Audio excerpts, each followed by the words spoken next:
Vinde, Espírito Santo, enchei os corações dos vossos fiéis e acendei neles o fogo do vosso amor. Enviai o vosso Espírito e tudo será criado, e renovareis a face da terra. Oremos, ó Deus, que instruís os corações dos vossos fiéis. Com a luz do Espírito Santo, fazei que apreciemos retamente todas as coisas, segundo o mesmo Espírito, e gozemos sempre da sua consolação. Por Cristo, Senhor nosso. Amém. Ave Maria, cheia de graça, o Senhor é convosco. Bendita sois vós entre as mulheres. Bendito é o fruto do vosso ventre, Jesus. Santa Maria, Mãe de Deus, rogai por nós, pecadores, agora e na hora da nossa morte. Amém. Glorioso São José, coração imaculado de Maria, livrai-nos da maldição do aborto. Em nome do Pai, do Filho e do Espírito Santo. Amém. Sejam muito bem-vindos ao nosso curso de extensão em bioética. Eu sou o Padre Luiz Carlos, do Provida de Anápolis. A bibliografia básica é essa aqui que vocês estão vendo. Primeiro, a Sagrada Escritura, né? Aqui eu tenho a Bíblia de Jerusalém. Vocês costumam trazer a Bíblia Ave Maria, pode ser a Bíblia da CNBB. Depois, o Catecismo da Igreja Católica. Aqui está o Catecismo. Esse vocês têm que adquirir inevitavelmente, porque nós vamos usar muito. É uma fonte de referência constante. Depois, alguns documentos que são essenciais. Antes de falar deles, o compêndio do Catecismo da Igreja Católica, ele é importante, mas não é imprescindível. Ele é um resumo do Catecismo em perguntas e respostas, didaticamente. Os documentos são, em primeiro lugar, a encíclica Humanae Vitae, do Papa Paulo VI, esta aqui, que você costuma comprar nas lojas sob este título, A Regulação da Natalidade, Humanae Vitae, sobre a transmissão da vida humana. Depois, uma encíclica de São João Paulo II, que é a Veritatis Splendor, traduzida como o esplendor da verdade. Esta encíclica, ela fala da moral de um modo geral. E ela é considerada a carta magna da moral católica. Talvez a obra mais importante já publicada por São João Paulo II. É importante dizer isso porque ela já fez 25 anos e não tem recebido o valor que merece. Nós precisamos comprar e estudar esta encíclica. Veritatis Splendor, 1993. Depois, uma outra encíclica também do Papa São João Paulo II, que é a Evangelium Vitae, sobre o valor e a inviolabilidade da vida humana, em particular sobre o aborto e a eutanásia. Uma encíclica imprescindível para quem faz bioética, porque ela trata desses assuntos de maneira muito, muito profunda. Bem, agora nós temos algumas instruções que não são do Papa, mas da Congregação para a Doutrina da Fé, imediatamente subordinada ao Santo Padre. Uma delas é a instrução Donum Vitae, dom da vida. Esta instrução, é bom vocês prestarem atenção, vocês não vão encontrar com esse nome. Chega numa livraria, eu quero a Donum Vitae. Eles vão olhar para vocês com o rosto estranho e não vão saber o que é. Porque geralmente ela é apresentada com este nome que vocês estão vendo aqui. Sobre o respeito à vida humana nascente e à dignidade da procriação. É o tema dela. E não aparece a palavra Donum Vitae na capa. Então tomem cuidado, mas essa encíclica existe. Esta instrução existe, não é uma encíclica. Então, essa instrução, que é muito, muito importante, nós não podemos deixar de ter. Se nós não conseguimos comprar por algum motivo, vamos ter que xerocá-la, imprimi-la, ou então acessá-la online na página da Santa Sé. mas não podemos deixar de estudá-las de maneira nenhuma, tá? E uma outra, mais recente, que é uma atualização da Donum Vitae, ela é de 2008, também da Congregação para a Doutrina da Fé, e que em português ela foi publicada pela CNBB, essa aqui. Ela é uma atualização da Donum Vitae. A Donum Vitae fala sobre experimentação com embriões, técnicas de procriação artificial. A Dignitas Personae acrescenta algumas coisas, por exemplo, a clonagem humana, algumas técnicas que não foram abordadas na Donum Vitae, como a injeção intracitoplasmática de espermatozoide. A gente vai ter que estudar tudo, tanto a Donum Vitae como a Dignitas Personae, que veio para atualizá-la. Bem, na internet, vocês vão ter que sempre acessá-la. Vocês vão encontrar as apostilas de bioética que serão usadas aqui, e também outros materiais nesta página, providaanapolis.org.br. Aparece esta página aqui de entrada, tá bem? Aí vocês vêm aqui na esquerda em apostilas de bioética, dão um clique, plim! Quando vocês clicarem aqui, o que acontece? Essa página sobe, oi! E quando ela sobe, aparece esta aqui, apostila de bioética. Aí à direita aparece a bibliografia básica, bioética 1, bioética 2, bioética 3, 4 e 5, são 5 apostilas para vocês abrirem em formato PDF. E aqui abaixo, vários outros materiais que serão usados durante o curso, tá? Então, usem bastante desta fonte. Há também na internet uma fonte muito importante, que é a página da Santa Sé. Esta aqui, www.vatican.va. Você clica nessa página e seleciona o idioma português. Vamos supor que nesta página você queira uma encíclica. Qual é a encíclica que eu quero? Eu quero a Humanae Vitae, do Papa Paulo VI. Então você clica em Paulo VI, depois aparece vários dados sobre esse Papa, aí lá aparecem vários outros links, você clica em encíclicas, aí lá estará a Humanae Vitae, entre outras que ele escreveu. Aí você pode ler online. Se você quer, por exemplo, a Donum Vitae e a Dignitas Personae, que são documentos da Congregação para a Doutrina da Fé, você vai nesta mesma página, seleciona o português, clica em Cúria Romana, clica em Congregação para a Doutrina da Fé, que é um dicastério, um departamento da Cúria Romana, clica em Documentos, Lista Completa, e da lista completa você seleciona a Donum Vitae e a Dignitas Personae, tá bom? Está tudo aí de maneira esquematizada, certo? Bem, é hora de falarmos do conteúdo propriamente dito, né? Sobre a bioética. O que é a bioética? A bioética é uma ciência que cuida das questões relativas à vida e à saúde do ponto de vista normativo, ou seja, o que eu devo fazer, não apenas aquilo que se faz ou que se costuma fazer, mas qual é o meu dever. A bioética, ela recebeu esse nome em 1970. Em 1970, Van Potter escreveu um livro que ficou famoso, Bioética, uma ponte para o futuro. Van Potter era um oncólogo, ele se dedicava ao tratamento de câncer.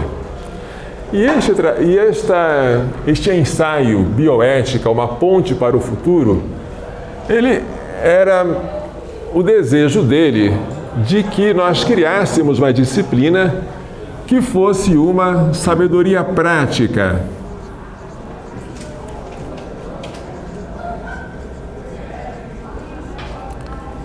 Dirigida à sobrevivência do planeta, uma ciência para a sobrevivência.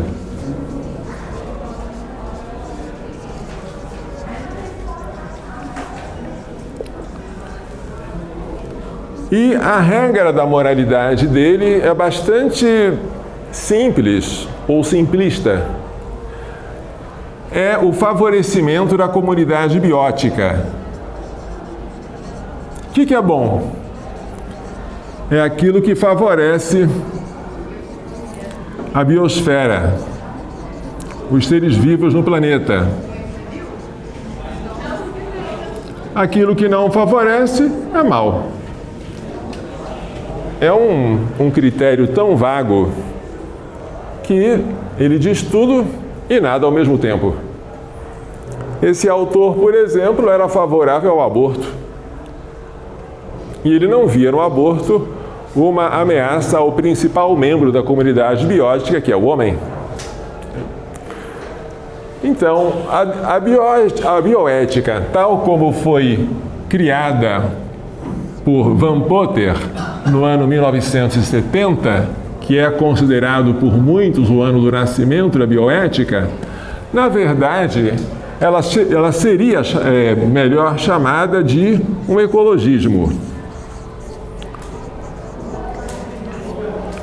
É uma doutrina ou uma ideologia que pretende fazer do planeta e da vida no planeta o fim último da nossa existência. E assim, vamos cuidar do planeta, tudo pelo planeta, nada sem o planeta, sempre a favor do planeta. Mas, embora ele tenha cunhado esse termo aqui, esse termo rapidamente mudou de significado no seu uso e mudou para melhor.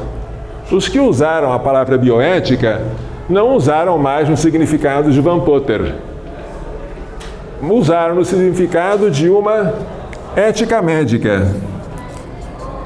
Ou seja, como é que eu devo proceder numa situação em que tenho que cuidar de um doente, em que devo fazer um transplante de órgão, em que devo aplicar um medicamento que cura, mas também que causa efeitos colaterais, em que devo cuidar de uma mulher grávida, mas aquilo que eu faço para curar a mãe pode afetar a criança.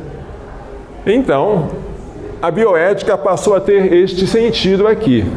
E é o sentido que nós vamos usar neste curso, tá?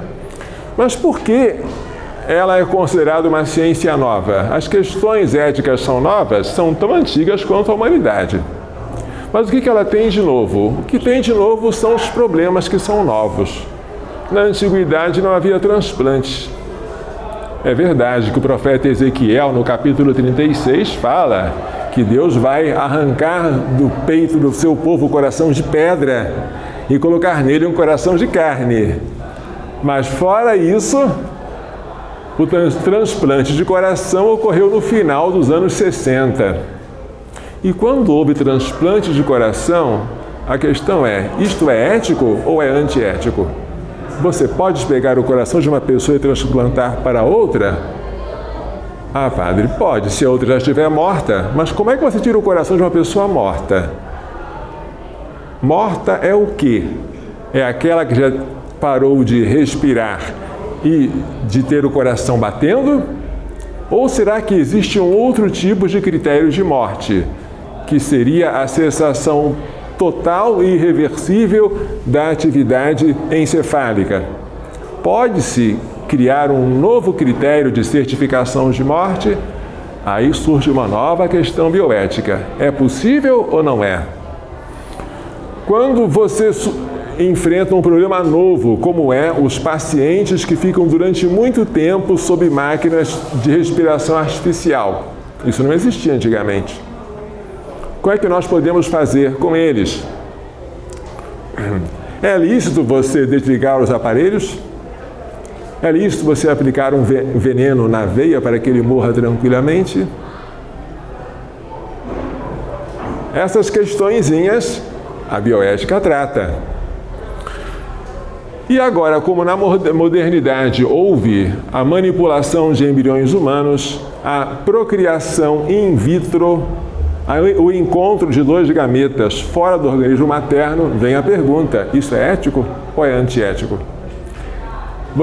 O que fazia com os animais nas técnicas conhecidas como zootecnia, que era a procriação por meio do sêmen do macho injetado na fêmea, você pode fazer isso com o ser humano também? Será que isto é ético? Você pode dizer que isso é uma técnica de tratamento de fertilidade? Então, todas essas questõezinhas assim foram levantadas teve que haver uma ciência para dizer o que é certo e o que é errado. Clonagem. Clonar animais está certo? E clonar pessoas? Ninguém conseguiu, mas se conseguisse, é ético tentar clonar alguém? E se você conseguisse clonar alguém, esse alguém mereceria respeito ou seria um objeto para a extração de células-tronco? Tudo isso é questão da bioética. Hoje, se você não estuda bioética, as pessoas vão fazer essas perguntas para você e você ou não responde, ou então você responde de qualquer coisa. Antes de estudar a bioética, eu não sabia muita coisa. Mas depois que eu aprendi que eu não sabia muita coisa que não sabia. A consciência da minha ignorância cresceu conforme eu fui estudando. Então, nesse curso, algumas coisas vocês já sabem, outras vocês vão aprender, e outras vocês não sabem que não sabem. Ué, padre, eu pensei que era assim, mas é diferente, né? E esse susto que eu tive, espero que vocês tenham também, porque esse susto nos faz crescer, tá? Então, esta é uma introduçãozinha sobre a bioética. Mas se a bioética se divide em bio e ética, se ela é uma ética da vida, vamos começar perguntando o que é a vida e depois o que é a ética e fazer a junção dos dois. A vida é a capacidade de ação imanente ou movimento imanente, segundo a definição clássica. Os entes vivos, ao contrário dos brutos, eles são a causa e o fim da sua própria ação. A ação de um ente vivo não transita para outro, mas ela permanece nele. As operações de um ente vivo, como a nutrição, o crescimento, a reprodução, que são próprias da vida vegetativa, a locomoção e a sensação, que já são da vida sensitiva, a intelecção e a volição, que já são da vida racional, tendem a aperfeiçoar o próprio sujeito. Por isso costuma-se dizer que a vida é um movimento imanente autoaperfeiçoante. Movimento imanente autoaperfeiçoante. É próprio dos entes vivos. Primeiro, a individualidade. O que é um indivíduo? O indivíduo é aquilo que é indivíduo em si e dividido dos outros. Por que o ente vivo é indivíduo em si? Porque ele tem uma unidade intrínseca. As suas partes, nós temos partes porque somos vivos, mas são partes coordenadas entre si, de modo que ele não pode ser dividido sem perecer. Se você dividir um cachorro, ele, como cachorro, deixa de existir, ele perece. Ele tem uma unidade intrínseca, ele é indivíduo, mas ele também é dividido dos outros. Por quê? Porque ele se conserva separado do meio ambiente com o qual interage, trocando matéria e energia. O cachorro está aqui, o meio ambiente está fora, e ele faz trocas de matéria e energia, tá? Então, assim são os entes vivos, eles são indivíduos. Mas os entes vivos têm uma segunda propriedade, que é o autocontrole. O ente vivo controla a si mesmo e tende a manter-se estável diante das mudanças do ambiente. Um cachorro aqui no Brasil, ele deve ter a temperatura de 36,5 graus. Se você transportá-lo até a Groenlândia, próxima ao Polo Norte, a temperatura vai ser 36 graus e meio. Mas como? Eu coloquei no lugar mais frio, porque a temperatura conservou? Porque o organismo tem mecanismos de compensação, de autocontrole. Essa tendência à estabilidade é chamada de homeostase. Só os organismos vivos é que fazem isso. Os entes brutos não fazem, eles se adaptam, eles mudam de acordo com o ambiente que muda, mas eles não se conservam sempre os mesmos. A água aqui vai ter a temperatura daqui. A água no Polo Norte vai ter a temperatura bem mais baixa, vai se congelar. Mas um animal não. Um animal ele consegue manter a mesma temperatura queimando mais glicose, aumentando o seu metabolismo. Tudo isso um ente vivo faz. A excitabilidade. Um ente vivo reage aos estímulos do ambiente. Que tipo de estímulo? De diversas naturezas e origens. Choques mecânicos, né? Um empurrão, um cutucão, calor, luz, som, eletricidade e até mesmo a concentração de substâncias químicas, tudo isso faz o ente vivo reagir. A tendência evolutiva. Enquanto os entes brutos, como por exemplo esta mesa ou esta madeira da cadeira, tendem a se corromper com o tempo, os entes vivos, eles contrariam esta tendência e tendem a evoluir mediante a nutrição e o crescimento. Nutrição e crescimento, nós já vimos aqui, são duas operações básicas próprias da vida vegetativa. Eles se desenvolvem sem perder a própria identidade. O zigoto, o embrião, o feto, o recém-nascido, o adolescente, o adulto são um único e idêntico sujeito humano em diferentes graus de perfeição. Portanto, individualidade, autocontrole, excitabilidade, tendência evolutiva. Autorreprodutividade. Um ente vivo tem a capacidade de produzir um outro ente vivo da mesma espécie. Filho de peixe, peixinho é. Um peixe não gera um macaco. Nem uma girafa gera um elefante. O que é que a coruja tem que nenhum outro animal tem? Corujinhas. Só a coruja tem corujinhas, mas ninguém. A coruja gera um animal, um outro indivíduo da mesma espécie, tá? Quando ocorre a geração, os caracteres tendem a se transmitir. É a hereditariedade de caracteres. Os entes vivos transmitem as informações dos seus caracteres aos descendentes. Tais informações estão codificadas em unidades denominadas genes, contidas em filamentos do ácido desoxirribonucleico, o DNA. O DNA é uma estrutura em forma de hélice, assim.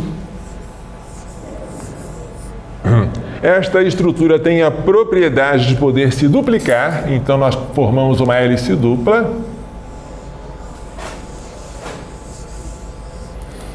E cada uma das regiões do DNA que tem a capacidade de codificar uma proteína é chamada de gene. Um gene, através do RNA mensageiro, envia o seu sinal a um elemento da célula chamado ribossoma, e o ribossoma codifica, então, uma proteína. Tá? Um gene, uma proteína. Então, de acordo com a sequência das bases do DNA, você consegue sintetizar a proteína que você quiser. E assim você sintetiza os diversos órgãos do nosso corpo, os diversos tecidos, os diversos aparelhos e sistemas. Tudo codificado aqui. Os cromossomas, eles têm dentro de si os filamentos de DNA com os genes, que contêm as informações para a síntese de proteínas. E essas informações podem ser transmitidas aos descendentes. Esta hereditariedade de caracteres é própria dos entes vivos, tá? A transmissão aos descendentes se dá não pelas células do corpo, as células somáticas, mas pelas células germinativas, que são, respectivamente, o óvulo e o espermatozoide.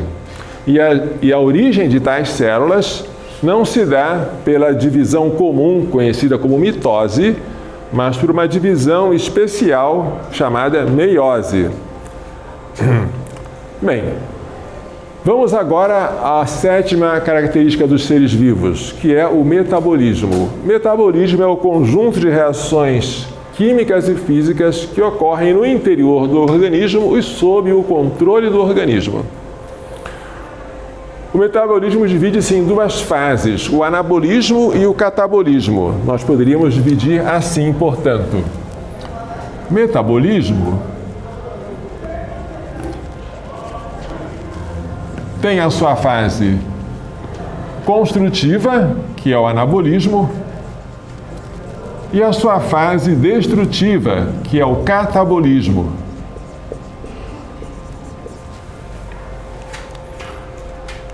O anabolismo é a síntese de substâncias próprias e específicas para o organismo crescer, manter-se ou regenerar-se em caso de uma lesão. O catabolismo, ao contrário, é a decomposição e a eliminação de substâncias incorporadas. É a fase destrutiva. Isso tudo ocorre sob o controle do organismo. Só os entes vivos têm metabolismo. Por fim, a mortalidade. Que triste, mas os entes vivos morrem. Os entes vivos, e somente eles, são capazes de morrer. O que é a morte? A morte é a cessação do metabolismo, né? A perda do autocontrole e a perda da individualidade.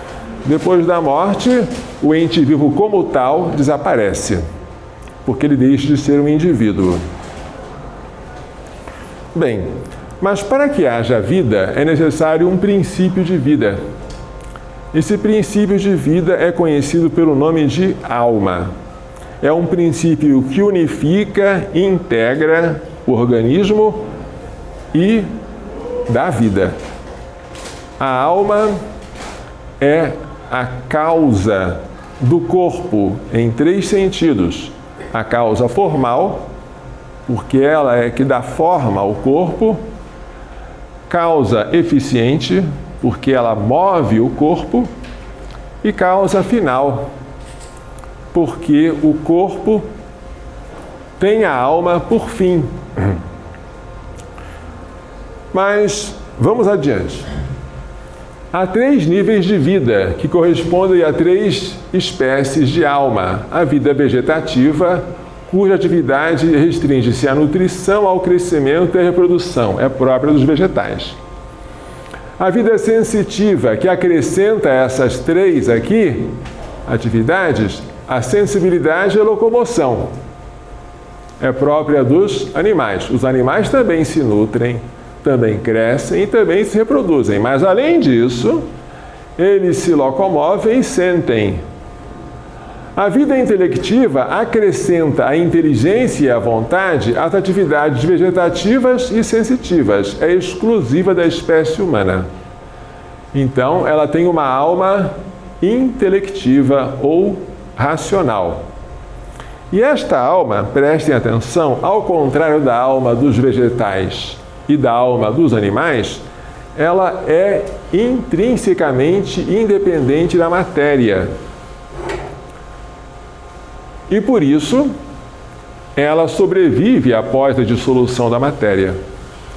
Por sua natureza espiritual, ela ultrapassa aquilo que a matéria pode fazer por si mesma.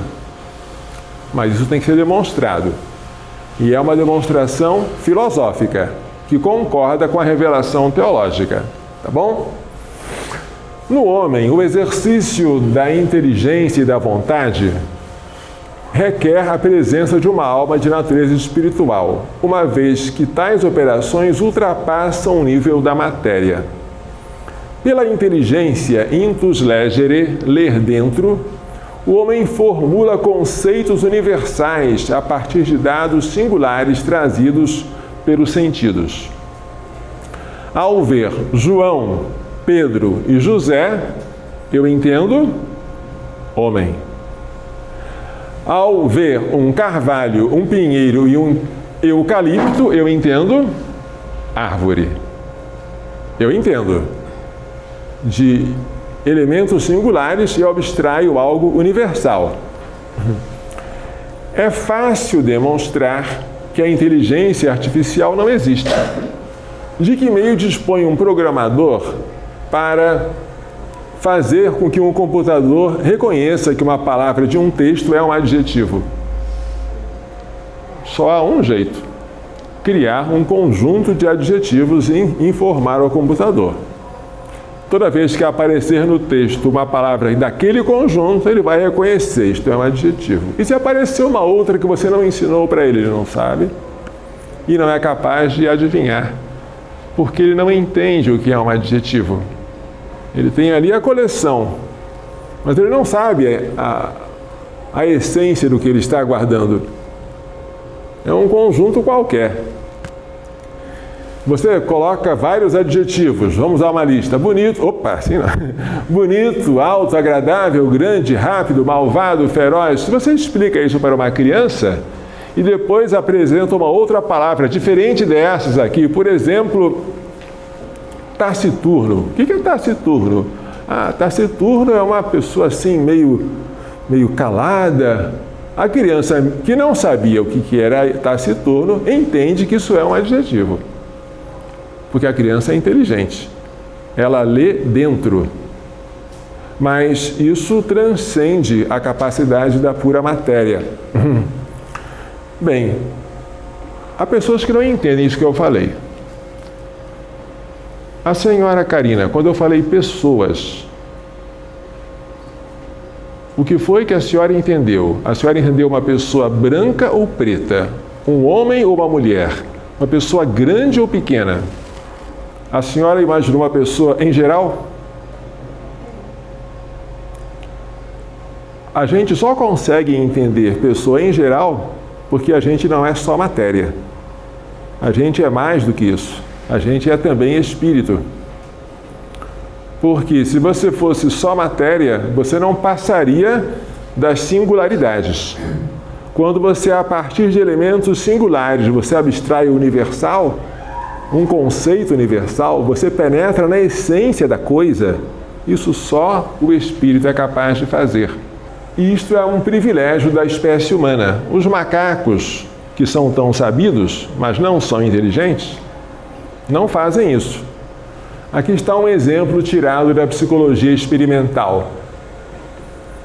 Enquanto a inteligência humana, depois de ver diversos objetos belos, uma flor, uma paisagem, um animal, uma escultura, ela se liberta, se emancipa dos elementos extrínsecos e concretos e formula e apreende a definição de beleza, a inteligência humana faz isso, os animais não conseguem fazer isso.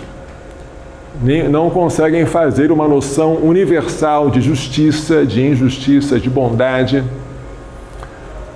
Ponha-se um macaco diante de várias vasilhas fechadas. Vamos desenhar as vasilhas aqui? Mas para desenhar vou ter que apagar o que eu já escrevi, né? Posso apagar? Dá licença.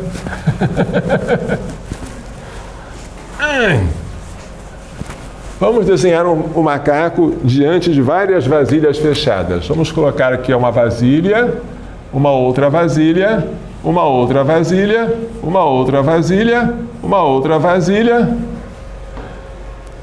E você coloca o alimento na primeira vasilha, aqui. O animal, posto diante de tal série de vasilhas, não sabe onde encontrar a sua ração.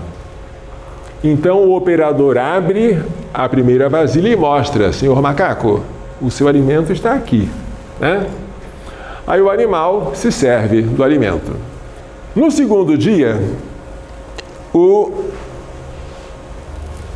operador coloca o alimento na segunda vasilha. O animal, então, lembrando do que aconteceu no dia anterior, ele vai procurar na primeira. No terceiro ensaio, o operador coloca na terceira vasilha. O animal, lembrando do que aconteceu no dia anterior, vai procurar na segunda. E por mais que o operador repita o ensaio, colocando agora na quarta, o macaco não é capaz de dar um insight e dizer: agora eu já sei, eu vou procurar na vasilha que está depois da que eu vi ontem. Não, ele sempre fica preso à sua memória sensitiva, concreta e que não tem nada de universal. Ele não consegue abstrair a lei, a de ontem mais um. Né? Uma inteligência faz, mas o macaco não faz. Mas se você fizer isso com uma criança,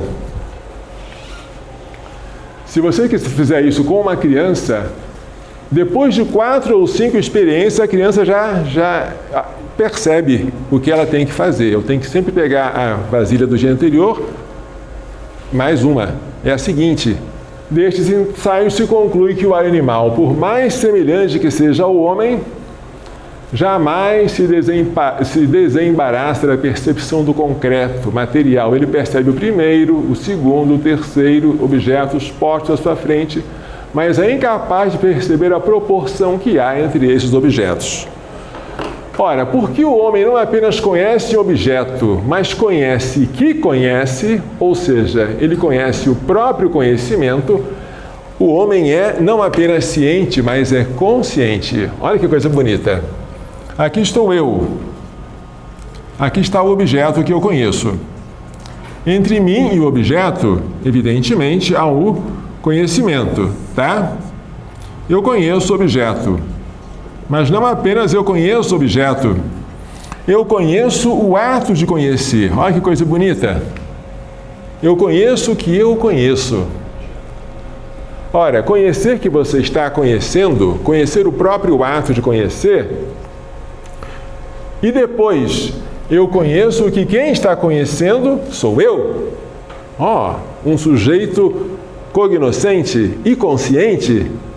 Isso transcende a possibilidade da matéria.